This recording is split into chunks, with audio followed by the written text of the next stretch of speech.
Uttar Pradesh football premiere league 2024-25 season 3 के अध्यक्ष की घोषणा, सफल ट्रायल्स और आगामी नीलामी की जानकारी दी। आज वाराणसी में आयोजित एक विशेष प्रेस वार्ता में पार्वती वेलफेयर सोसाइटी ने Uttar Pradesh football premiere league 2024-25 season 5 के अध्यक्ष पद पर महेंद्र गुप्ता की नियुक्ति की घोषणा की। यह घोषणा राष्ट्रीय कार्यकारिणी अध्यक्ष सोनल मोदी की उपस्थिति में की गई। यह आयोजन उत्तर प्रदेश फुटबॉल संघ से संबद्ध है और प्रदेश के प्रतिभाशाली खिलाड़ियों के लिए एक प्रभावशाली मंच प्रदान करेगा। हाल ही में संपन्न हुए ट्रायल्स में प्रदेश भर के उभरते हुए खिलाड़ियों ने बढ़ चढ़कर हिस्सा लिया। फाइनल ट्रायल का आयोजन 9 जनवरी 2025 को सिगरा स्टेडियम वाराणसी में किया गया, जिसमें चयन प्रक्रिया पूरी की गई।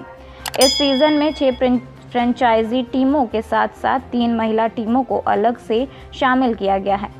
महिला टीमों को भी बराबर का अवसर देकर उन्हें प्रोत्साहित करना इस लीग का मुख्य उद्देश्य है। लीग की नीलामी ऑक्शन का आयोजन 12 जनवरी 2025 को होटल मेराडिन ग्रैंड वाराणसी में किया जाएगा। इस दौरान सभी फ्रेंचाइजी टीमें अपने खिलाड़ियों का चयन करेगी। लीग के मुख्य मैच 19 जनवरी 2025 से 26 जनवरी 2025 तक वाराणसी के सिगरा स्टेडियम में आयोजित किए जाएंगे। सभी मैच सुबह 10 बजे से शुरू होंगे। इस अवसर पर महेंद्र गुप्ता ने कहा, हमारी प्राथमिकता प्रतिभाशाली खिलाड़ियों को एक मजबूत मंच देना है, जहां वे अपनी प्रतिभा को निखार सकें। यह लीग न केवल पुरुष खिलाड़ियों को बल्कि महिला खिलाड़ियों को भी उनके करियर को नई ऊंचाई देने में मदद करेगा। पार्वती वेलफेयर सोसाइटी के तत्वावधान में यह लीग प्रदेश में खेल और खेल संस्कृति को बढ़ावा देने का एक महत्वपूर्ण प्रयास है। जी, महेंद्र गुप्ता, राष्ट्रीय सचिव पार्वती वेलफेयर सोसाइटी। ये सर आयोजन पार्वती वेलफेयर सोसाइटी द्वारा एक आयोजन है Uttar Pradesh football premiere league season 3 का आयोजन ये बनारस में किया जा रहा है, जो कि एक आईपीएल की तर्ज पे है। आईपीएल का नाम इसलिए दिया जा रहा है कि थोड़ा सा पब्लिक इसके खिलाड़ियों के साइड दे लेकिन मेरा उद्देश्य एक आर्थिक मदद है खिलाड़ियों के लिए। हमारा उद्देश्य है कि फुटबॉल के क्षेत्र में भी ऐसे बच्चों को आर्थिक मदद किया जाए, जो जिस तरीके से आपने देखा सीजन फर्स्ट से स्टार्ट हुआ था तो लगभग 5,000, 7,000, 8,000 की नीलामी प्रक्रिया होती, जहां खिलाड़ियों को 100 रुपए का नीलामी अभी आज तक इस तरीके से नहीं हुआ, जो मुझे जानकारी प्राप्त हुई इंटरनेशनल खिलाड़ियों से भी। तो उन्होंने कहा कि सर इस तरीके से आयोजन भारत में पहली बार इस तरीके से आयोजन 3 सालों से चल रहा है, आज तक अभी नहीं हुआ, तो बड़ी गर्व की बात थी। तो हमने देखा माननीय प्रधानमंत्री जी के क्षेत्र में और काशी नगरी में इस तरीके से आयोजन करने का मुझे सौभाग्य प्राप्त हुआ, तो इससे बड़ा मंच नहीं हो सकता। तो उसमें आपका जो टोटल टीमें हमारे इस आयोजन में 6 टीमें बॉयज की हैं, 3 टीमें गर्ल्स की टीमें हैं।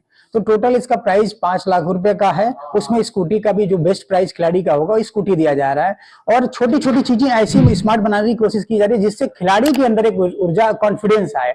अब जैसे बात क्वेश्चन उठती है कि अब आगे का क्या प्रक्रिया है, तो आगे के लिए मैंने किया जो 4 बेस्ट खिलाड़ी होंगे इस आयोजन में उनको 1 साल का स्कॉलरशिप देगी पार्वती वेलफेयर सोसाइटी, और अगर वो इंटरनेशनल खेलते तो उसको रिन्यूअल किया जाएगा। उसके साथ ही साथ हमारा पूरा प्रयास होगा कि उत्तर प्रदेश से संघ के अलावा इंडियन जो फुटबॉल फेडरेशन है, हम उससे भी बात करेंगे कि खेल के क्षेत्र में माननीय प्रधानमंत्री जी जिस तरीके से अभियान उन्होंने चलाया खेलो इंडिया के थ्रू, हमने आज तक फंडिंग नहीं लिया, लेकिन मैं अपना भी इवेंट उसमें जोड़ता हूं, क्योंकि माननीय प्रधानमंत्री का जो सपना है, अगर छोटे से सपना हमारा भी उसमें ऐड हो जाए और देश के प्रति भला हो खिलाड़ियों के प्रति, तो उससे बड़ी सौभाग्य की बात हमारे लिए कुछ नहीं हो सकती। खिलाड़ी मैडम पूरे उत्तर प्रदेश से कर रहे हैं प्रतिभाग, और बाहर से भी ट्रायल पे आए थे, एमपी, महाराष्ट्र ऐसे भी आए, उत्तर प्रदेश के सभी डिस्ट्रिक्ट से इस पे प्रतिभाग किए।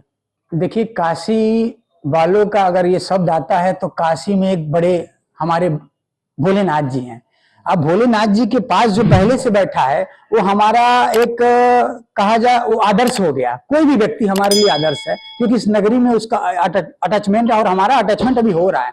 तो इससे बड़ी सौभाग्य की बात नहीं कि मैं चाहूंगा, सबसे हाथ जोड़ के प्रार्थना करूंगा, बनारस हमारा एक प्रयास था, हमने इस प्रयास को इस माननीय प्रधानमंत्री जी के क्षेत्र में उतारा, लेकिन इस प्रयास से सफलता तब मिलेगी जब आप लोग इन खिलाड़ियों को देखने के लिए, इस आयोजन को सफल बनाने के लिए हमारे साथ जुड़ेंगे, आएंगे और इस खेल को देखने के लिए, ताकि उस बच्चे को कॉन्फिडेंस, क्लैपिंग हो तो उसका ऊर्जा बढ़ेगा। हमारे बाहर से जो खिलाड़ी आ रहे हैं उनको भी लगेगा बनारस में जब मैं गया तो पब्लिक का भरपूर प्यार मिला मुझे।